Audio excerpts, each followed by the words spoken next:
Hello YouTubers, Alaska Prepper here. Happy 4th of July, ladies and gentlemen. Happy 4th of July. I hope you celebrate it and remember what the reason for today is. And some of you may be asking, AP, it's the 4th of July. What are you doing putting out a video? Ladies and gentlemen, this is how I celebrate my freedom. I love doing this. I love connecting with you all on a daily basis, if I can do it on a daily basis, which I try. And I love doing whatever I want to do. Something else that I'm going to do today. There is one other video that I'm going to put out today actually, but something else that I'll be doing today is I'll be building my greenhouse, all right? I started it a couple of days ago, but it rained yesterday. But I'll be building my greenhouse because that's what I like to do on the 4th of July, is whatever I want. And that's usually doing something around here in my house. One thing that I have to cover before I begin on this, because this has huge implications, right? You read the title of this video, is I have to apologize to a couple. I received an email probably about a month ago, ladies and gentlemen, and this is the troubles that you run into when you, I hate using the word content creator, but I'll say YouTuber. When you're a YouTuber that has a whole bunch of awesome community members, and you are awesome, ladies and gentlemen, it is not a bother, but I do my best, is that I receive a whole bunch of emails every single day. I cannot argue with my community members, the AP community members, sending me an email anywhere just saying thank you and asking me how I am. I can't. So keep doing what you're doing. But anyways, I received an email, it's got to be about 3 weeks to a month ago, from a very nice person, Christine Calderban. All right, and I had to write it down because if not, I don't want to mess up the name. Christine Calderban. And this nice lady said, "We love your show and our anniversary, our 18-year anniversary." I feel so bad about this, but her and her husband's 18-year anniversary was on the 16th of June, and she wanted me to do a shout out. And here I'm coming about 2 weeks late, or more than 2 weeks late. Why? Because I'm senile. I actually wrote it down. I wrote it down right here on a piece of paper. I put it up on my desk here, and it's one of those little post-it notes. It fell down, face down. I forgot all about it. So, Christine, to you and your husband, happy 18th year anniversary. I know this message is coming out a couple of weeks late. I apologize for that, but happy anniversary. The funny thing is, one of the reasons why I feel so bad about this is because Christine even offered to pay me to do this. I'm like, I'm not going to take money to shout out your 18th year anniversary. I'll be more than happy to do it. And unfortunately, this old man forgot to do it, so I apologize. But I still want to recognize that you and your husband have been married for 18 years. That is awesome. I hope that you have many, many, many more years to go.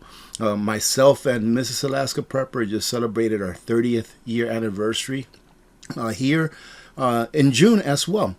All right, so I hope that you have many years to go, and God bless you, your husband, and your family. All right, so thank you for being part of our community, and thank you for wanting to share your joy with us, except that I forgot to say it. Right, so let's go on and read our article for today. Ladies and gentlemen, you don't know what implications this has. I've been talking about $200 oil for a while now. I've said in the past that by the end of this year, we're going to see oil at $150 to $200. That's my prediction.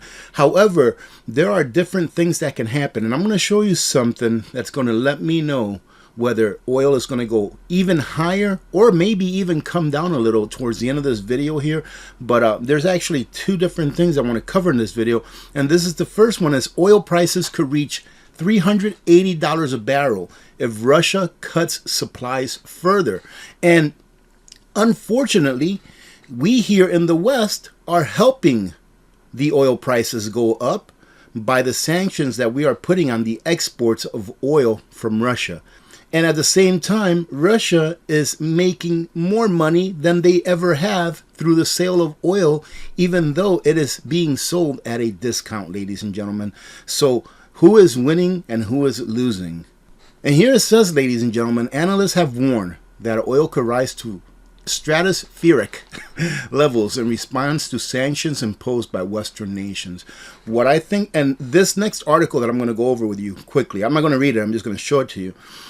is going to, well, it has convinced me that if these things take place, the West, meaning the Western nations, the developed nations, will turn into what the East is today, which is mostly developing nations, right?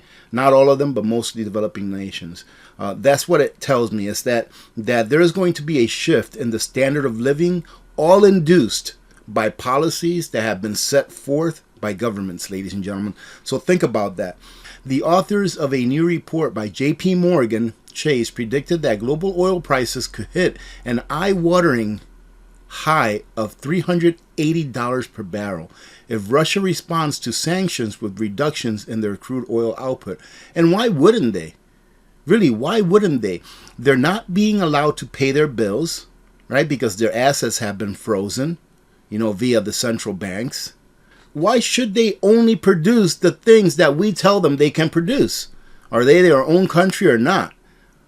Is the United States of America for the United States of America or not? Obviously, it's not. It seems like the United States of America is for a liberal world order instead of for the United States of America. Ladies and gentlemen, those of you of the United States of America and those other nations that want to be part of a liberal world order, ask yourselves a question. Did you vote? When you voted the last time that you voted in whatever election you voted in, did you vote for a liberal world order? Or did you vote for a president or prime minister to run your country so that it can be the best that it can be?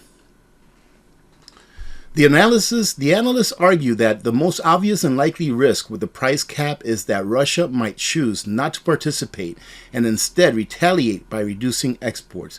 J.P. Morgan warned a 3 million barrel cut to daily supplies would push London's crude oil prices to around $190 per barrel.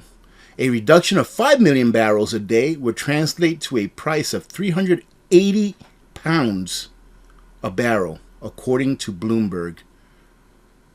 Wow. So it's 380 pounds. Here it says $380 a barrel. But I think you know what they mean, ladies and gentlemen. It means that if these sanctions continue and Russia decides to do whatever they want to do with their oil production, that if they cut it, it's going to go up significantly more than what it is right now. Now think about this. Let's say it just goes up to $200 a barrel. Right now, oil is at about $110 a barrel, something like that. And we're paying, let's say, $5 average, $4.90 average, whatever it is. Let's say $5 average. Go ahead and double that. Double that, ladies and gentlemen.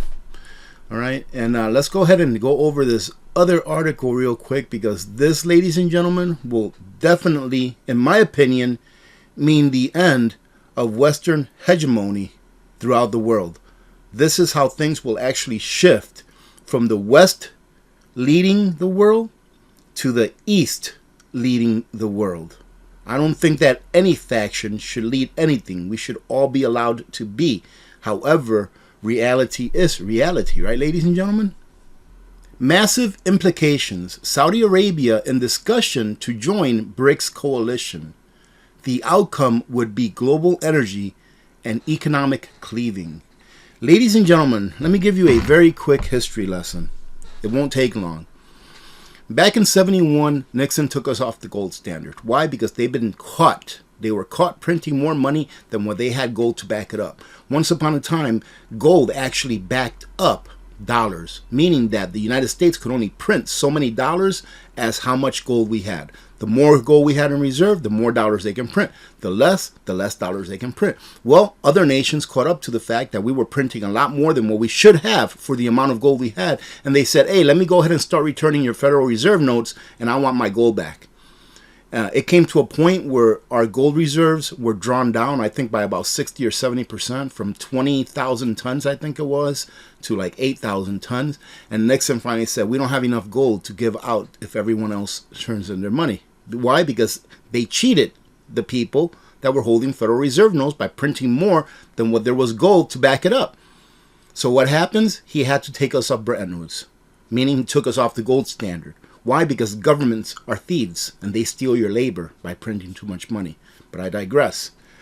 And then we started getting really big inflation. Why? Because there was no longer anything backing up our dollar. You remember that oil embargo back in, I think it was 73 or 74. You remember that, where we had an oil shortage?